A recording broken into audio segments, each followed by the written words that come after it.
हमारे नकाब तक इनके हाथ पहुंचते हैं, कहा जाता है सब्र कर लो। मस्जिदें शहीद होती है, कहा जाता है सब्र कर लो। हमारे बुजुर्गों को चलती ट्रेन में मारा जाता है, कहा जाता है सब्र कर लो। मेरे भाई जुनेद को उसने क्या था वो, रमजान में तरावी की नमाज पढ़ाई, वो लड़का 19 साल का, भूल गए 4 साल पहले का इंसिडेंट, 5 साल पहले दिल्ली का वो बच्चा महीना भर तरावी की नमाज पढ़ाया, पैसे इकट्ठा करके दिल्ली गया था शॉपिंग करने, ईद की शॉपिंग करके ट्रेन से बच्चा घर आ रहा था। आप समझ सकते हो क्या उसके साथ, सीट पे बैठने पे उसको मारा गया, जिसे कहा गया मॉब लिंचिंग। इससे पहले हमने कभी नहीं सुना था मॉब लिंचिंग, लेकिन 2014 के बाद से क्या हो रहा है, कैसे मारा जा रहा है हमको, दौड़ा दौड़ा के, सही है ना। एक दाढ़ी टोपी वाले को 10-10 कुत्ते चूहे पीछे लग के, कुत्ते क्या बोलेंगे, चूहे, हिजड़े, अभी चूड़ियां उनको ही पहनने का वक्त आ गया है। इंशाल्लाह ये बहन ही अपनी चूड़ियां उनको पहनाएंगी, बस 5 साल का वक्त दो। आजकल सिर्फ डराओ मुसलमानों को और इनका वोट लो, बस एक ही एजेंडा है। अभी पहले तो बातें करते थे कि हम इनके लिए ये कर देंगे वो कर देंगे, लेकिन 2014 के बाद से ना सिर्फ डर की राजनीति। इनको पता चल गया है कि सिर्फ मुसलमान को डरा दो कि भाई यहाँ वोट डालोगे तो ये होगा। और मेरा भाई बहुत ही भोला है, वो डर में आ जाता है, पर भाई डरो मत। मैं पहले भी कह चुकी हूँ कि हम तब भी नहीं डरे थे जब हम 313 थे, तो आज हम डरेंगे। आज तो माशाल्लाह हम सेकंड मेजॉरिटी है ना, 30 करोड़ है हम, तो अब हम नहीं डरेंगे।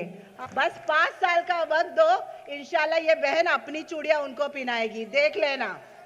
ये हाथ बहुत मजबूत है, ये आवाज बहुत मजबूत है, बस थोड़ा सा आपका साथ चाहिए, बस साथ दीजिए। बहुत मतलब इतना बड़ा इलाका है, ईस्ट है वेस्ट है, उसके बाद सब जगह सब लोगों के पास जाना है, सबको अपनी बात कहना है। कोई कहता है वोट काटने को खड़ी है, मुझे देख के मेरे शक्ल में कोई फरेब दिख रहा है आपको, लग रहा है आपको मेरी शक्ल में कोई फरेब कि मैं वोट काटने के लिए खड़ी हूँ? अरे भाई मैं अपने लोगों के लिए खड़ी हूँ।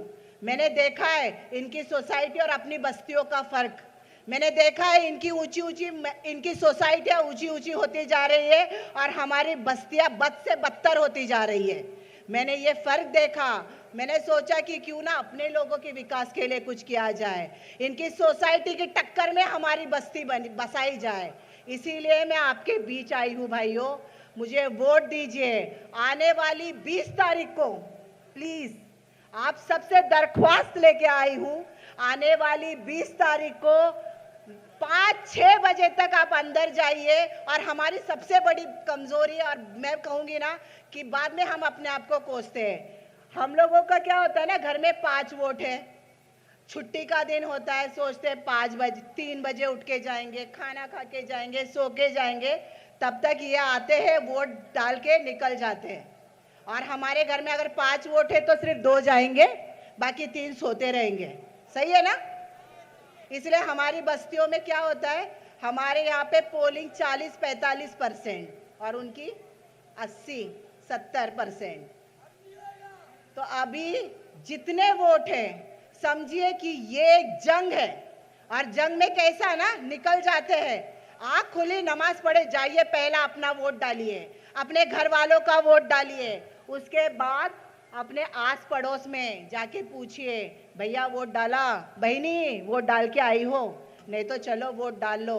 ये लड़ाई इस वोट की लड़ाई है, ये लड़ाई कोई तलवार की नहीं है, कोई हथियार की नहीं है, ये लड़ाई है वोटों की लड़ाई। और हम, जैसा भाई ने कहा, हम वो फल देने वाले दरख्त है जिसके ऊपर हर एक की नजर है, हर एक कहता है कि वो अपनी मिल्कियत समझता है। जो मुसलमान माइनॉरिटीज का वोट है उसको ये क्या समझते हैं, ये हमारी मिल्कियत है। क्यों भाई, क्यों आपकी मिल्कियत है? जब आप हमको हिंदुस्तान में एक प्राइमरी सिटीजन का दर्जा नहीं दे रहे हो, हमेशा हमको सेकेंडरी दर्जा दिया जाता है कि नहीं? हमारे खिलाफ बिल पास होते हैं, हमारे को पूछा जाता है? पूछा जाता है? नहीं पूछा जाता। हमारे यहाँ पे बीप बैंड होता है, हमारी किसी को पूछा नहीं जाता, क्योंकि हमारे जीते हुए लोग होते कितने हैं? हम कितने लोग अपने लोगों को जिता के भेजते हैं, लेकिन नहीं पूछा जाता है, क्योंकि वहाँ पे आवाज उठाने वाला कोई नहीं है।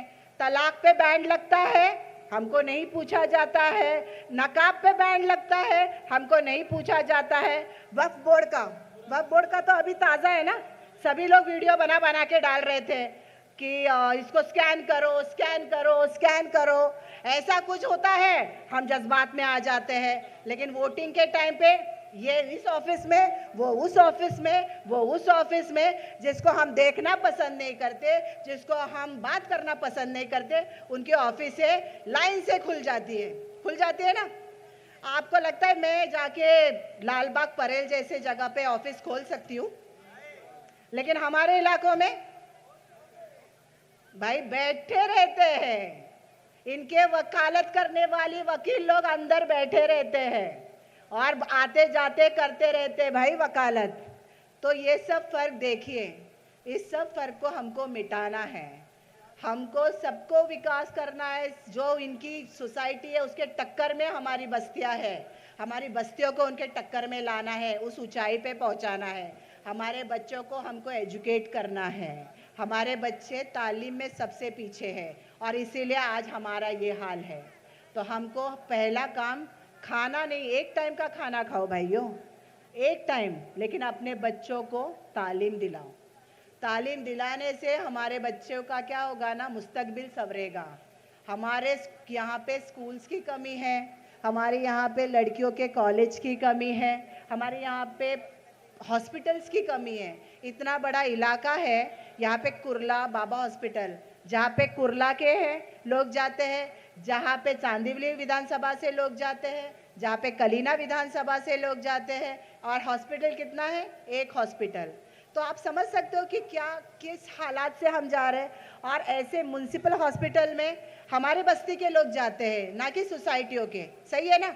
हम ही लोग जाते हैं ना जो बस्तियों में रहते हैं, और वहाँ पे 4-5 विधानसभा में, और हॉस्पिटल हमारे लिए एक। हमारी लड़कियाँ जो पर्दे में रहती है, साथ में लड़कों के पढ़ने नहीं जा सकती है, तो हमारी बच्चों के लिए कोई स्कूल कॉलेज होता है?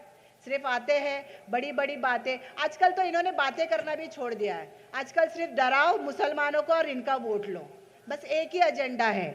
अभी पहले तो बातें करते थे कि हम इनके लिए ये कर देंगे, वो कर देंगे, लेकिन 2014 के बाद से ना सिर्फ डर की राजनीति।